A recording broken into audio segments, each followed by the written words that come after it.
Кармен Бау центар. Се што ви треба на едно место. Сонце, прва специјалистичка биохемиска лабораторија во Македонија.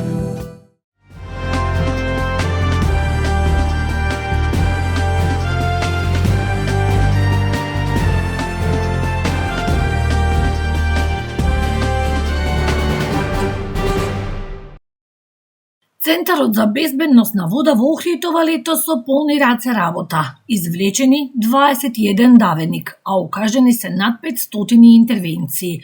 Дневно спасителите на вода имаат десетици укажувања на прва помош. Најголем дел се топлотни удари, водени шокови, посекотини, повреди, убоди од инсекти и лица под дејство на алкохол, особено на плажите, каде што се организираат забави. Најголем број на интервенции ни се на плажите во градиште, каде што има посекотини, посериозни повреди, но има и лица под дејство на алкохол. Значи треба да се внимава на правилата кои се за плажа, да не се капат под дејство на алкохол и да ги слушаат упатствата на спасителите на плажа. Апел до сите кои ќе го посетат Охрид да внимаваат на правилата и безбедноста на капалиштата, секако безбедноста прво почнува од самите себе, доколку самостојно внимаваат, а потоа е спасителот тука да ги насочи, да ги опомени и да им помогне доколку им треба помош. Покрај спасителите на плажите, Центарот за безбедност на вода располага и со 2 спасувачки чамци, како и лекарски тим, доктор и 2 медицински сестри кои интервенираат кога е потребно и на вода. Граѓаните велат, секој треба да се однесува одговорно. И да не пие кој е во водата и што може да речем. И све да пажливо таму да се поднесува. Да, нормално треба да си имат секој човек граница што правити како водата е вода, нормално. Да, приметив дека е многу неконтролирано, така многу се бесна. И не знам што да кажам. Треба да се домашно воспитување некако како да фали. Треба сите да сме одговорни. Нормално. На безбедна дистанца, кој колку знае да плива, нели, се тоа да се зема предвид. Во екот на туристичката сезона на брегот на Охридското езеро на 12 капалишта, 14 спасители се грижат за безбедноста на капачите. На голем дел од плажите се уште не се исполнети безбедносните стандарди. Општина Охрид од денеска до 9 август со богата духовна, културна и научна програма ќе одбележи 2 значајни јубилеи: 1110 години од упокојувањето на Свети Климент Охридски и 1140 години од основањето на Охридската книжевна школа. Чествувањата започнуваат вечерва со отворањето на интернационалниот хорски фестивал Свети Климент Охридски, кој ќе се одржи во претворието на трговскиот центар Амам со почеток од 20 часот, а во наредните денови ќе се одржат промоции на книги, концерти, богослужби и културно-уметнички настани. На 6 август во црквата Света Софија ќе биде промовирана книгата Охридска книжевна школа од професор доктор Димитар Пандев, а вечерта на 8 август во лапидариумот во куќата на Робевци ќе биде промовирана книгата Свети Климент Охридски во современата македонска творечка инспирација од професор доктор Зоран Пејковски.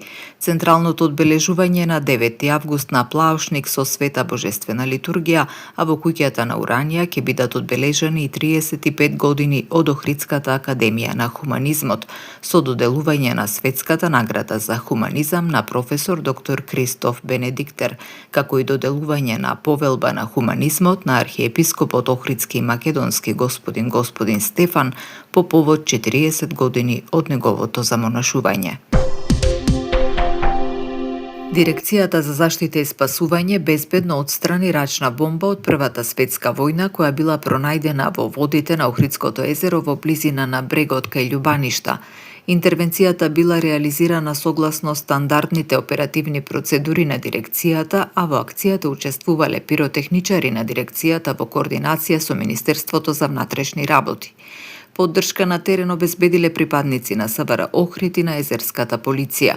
Од Дирекцијата за заштита и спасување апелираат, доколку граѓаните пронајдат гранати, бомби, оружје или други сомнителни експлозивни средства, да не ги допираат и да не ги поместуваат, туку веднаш да ја пријават локацијата на единствениот број за итни повици 112, пошто надлежните институции ќе преземат соодветни мерки за нивно безбедно отстранување.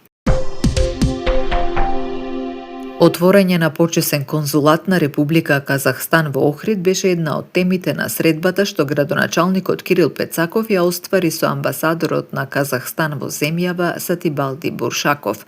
Амбасадорот, која реализираше својата прва официјална посета на Охрид, го истакна своето воодушевување од природните и културно-историските вредности на градот, како и од богатата летна културна понуда. На средбата беше поздравена и постапката за подпишување на билатерален договор за соработка во областа на туризмот помеѓу Македонија и Казахстан, кој треба да придонесе за зајакнување на туристичките и економските врски помеѓу двете земји. Од општина Охрид оценуваат дека најавеното отворање на почесниот конзулат и унапредувањето на билатералната соработка представуваат значаен чекор кон продлабочување на односите со Казахстан и отворање нови можности за туристичка и економска соработка. Кебапчилница вкусно ви донесува метео. Денеска во Охрид времето беше сончево со умерена облачност и максимална дневна температура до 33 степени. Утре во Охрид времето ќе биде сончево и топло со умерена облачност и ќе дува слаб до умерен ветар од северозападен правец. Утринската температура од 15 степени, а максималната дневна ќе достигне до 33 степени. Во Македонија утре температурите во интервалот минимални 11 до максимални 39 степени. Во следните денови продолжува периодот на сончево и многу топло време со дневна температура која во некои места ќе достигнува до 40 степени. Во попладневните часови ќе има услови за локален развој на нестабилна облачност со краткотраен пороен дожд и грмежи.